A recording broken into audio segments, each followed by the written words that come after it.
to another segment of What Go On. Today's guest is Shane Campfield. He's a interviewer, and some people call him Orlando on Tim. But he's also an advocate for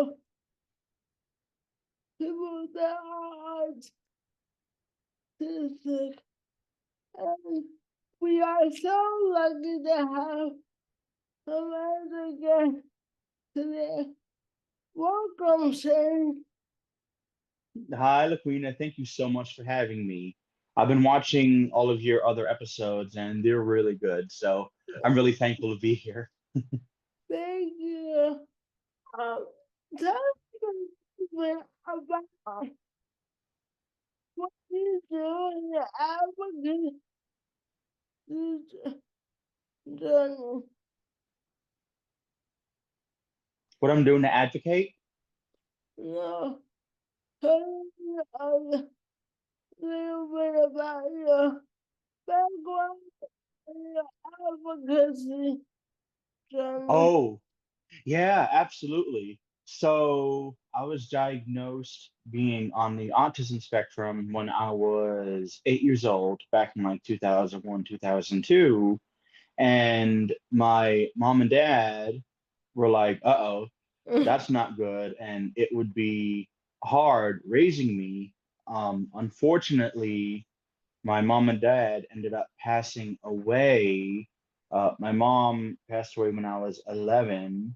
I think I was in fifth grade. And then my dad passed away about 3 or 4 years after that, as soon as I was starting high school. So that was a double whammy there, dealing with that and starting high school, the whole brand new environment, and it was a lot going on.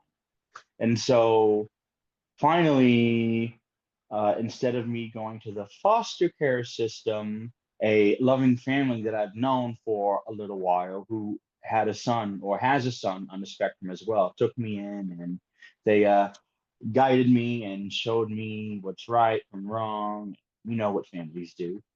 So I'm thankful that happened.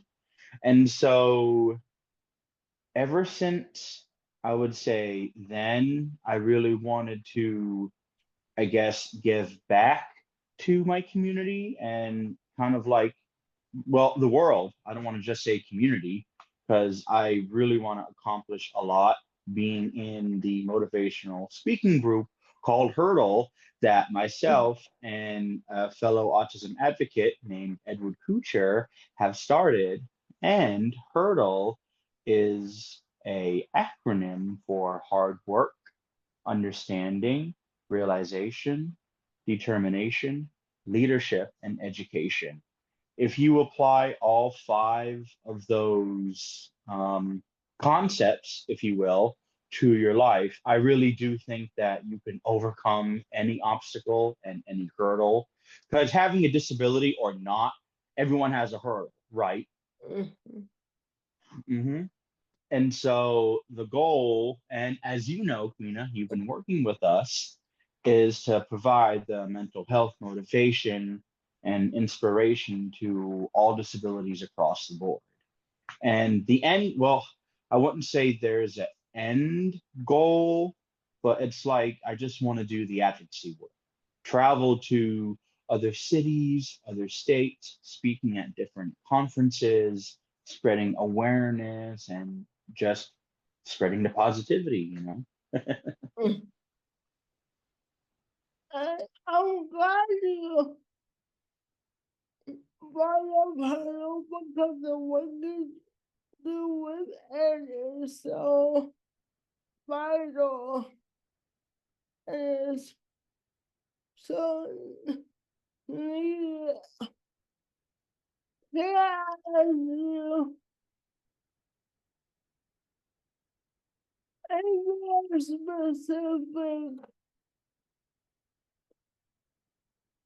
aspect of your life that got you interviewing celebrities? Because I know you also do that, and you've met some pretty cool people.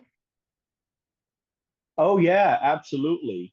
So me meeting different celebrities and making the whole autograph collecting a hobby, if you will, was back in 2010 when my dad first showed me that there's a trick to meeting all these famous people.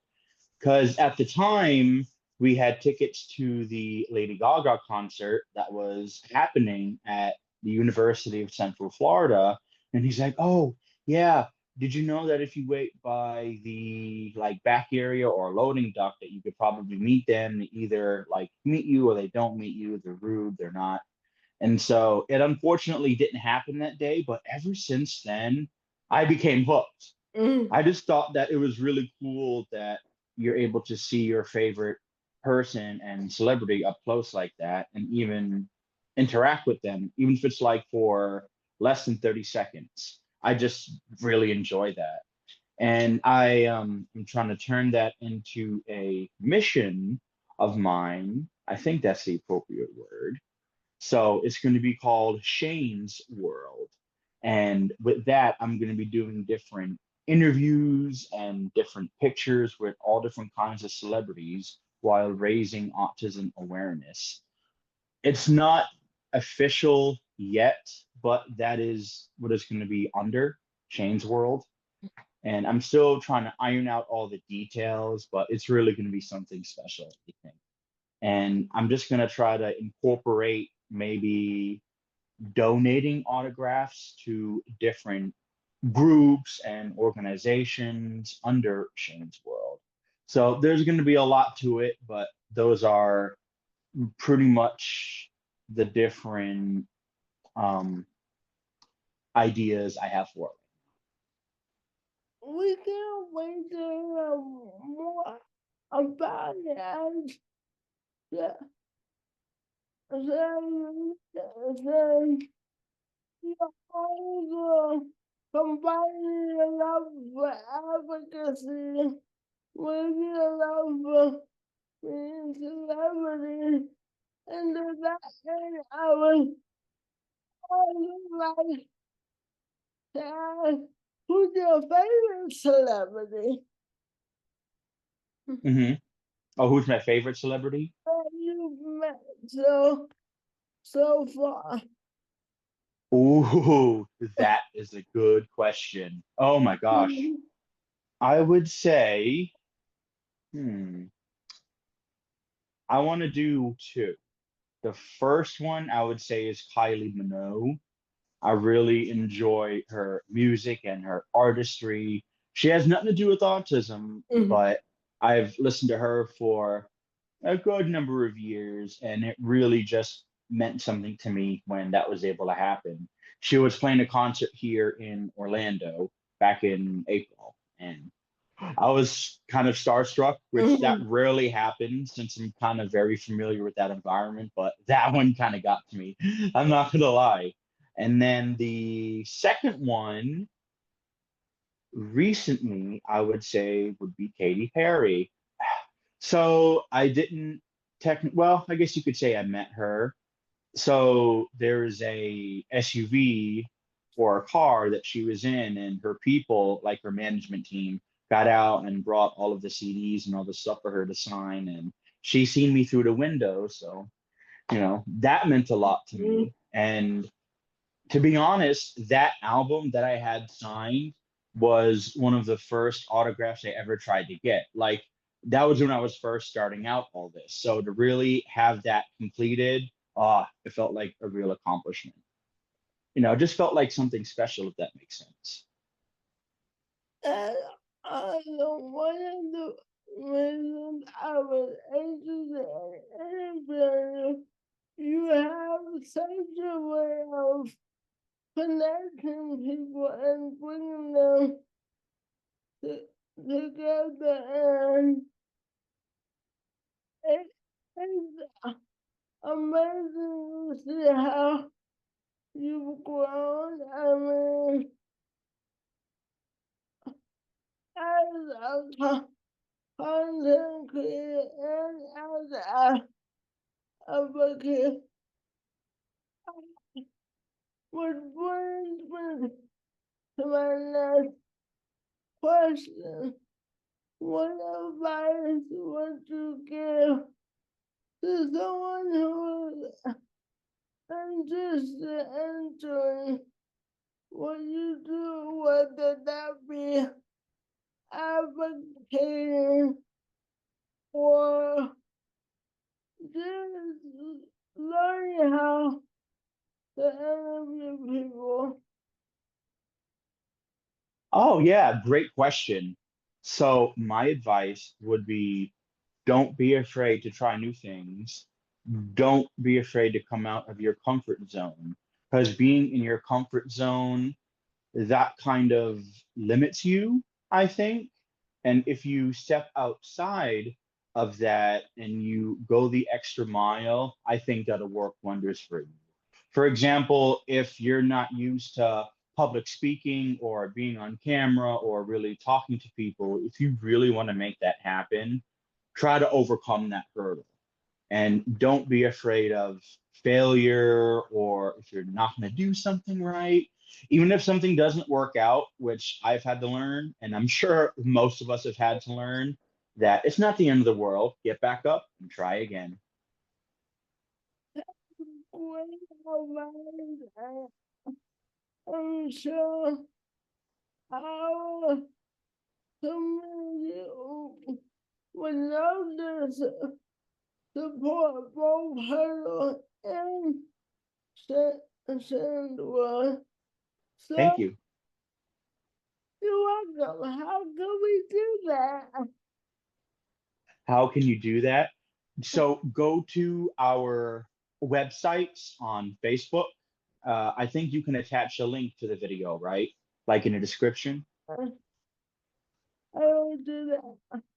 Yeah, so go to our Facebook page for Hurdle, and then for Shane's World. Right now, I'm trying to make a website for that and try to make different contacts into making different higher quality content. Because what I do right now is I record different videos of celebrities as well, besides getting the autograph and the selfies and whatnot. But like in a positive way, record them or record the interaction because I know that there's a lot of negativity out there with paparazzi.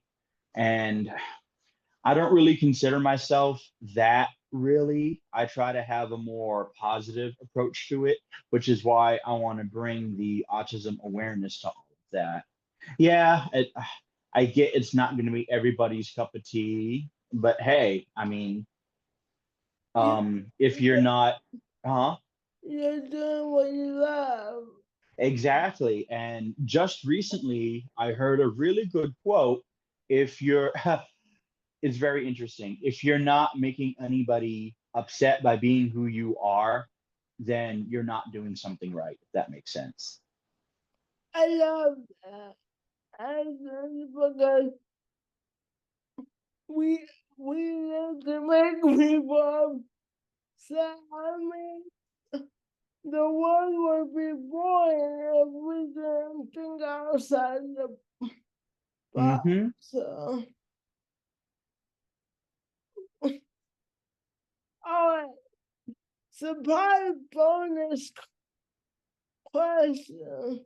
Oh, okay. Yes.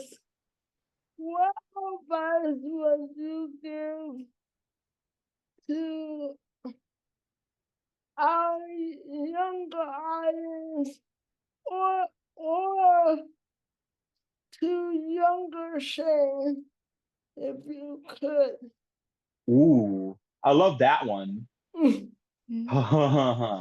I would say, I'm going to elaborate on what I said earlier. Don't be afraid to come out of your comfort zone, but also try new things. If you don't know what it is that you want to do, Don't be afraid also of failure and knowing who it is that you truly are. It took me about huh, 3 or 4 different tries with doing different things to really figure out what it is I wanted to do and what it was I wanted to be. And I had to have thick skin and not really listen to other people, to what they say. If it's negativity, of course, never let that impact you. But now this is the interesting part. I don't really listen to positive positivity either in a way. So it's kind of like if you're a celebrity, I'm just trying to give an example here. Like the celebrities, they don't ever read any of the comments on like YouTube, Facebook, all social media, Mhm. because that'll kind of take them out of their zone and their artistry, if that makes sense. And that'll kind of skew how they see and view certain things, if that makes sense. That makes perfect sense. It's like protecting your mindset almost. And because I believe, as you know, we might have a certain perspective of, of how we live into things as people with disabilities, but Hmm. we also have what society says we can do, and that's often Hmm. limiting. So Yeah, best to create your own lane. exactly. Well, said again, I just want to thank you for being our guest today. And guys, I will link all Sam's information in the description. And as always, keep on walking. Bye. Bye. Thank you for having me. Thank you.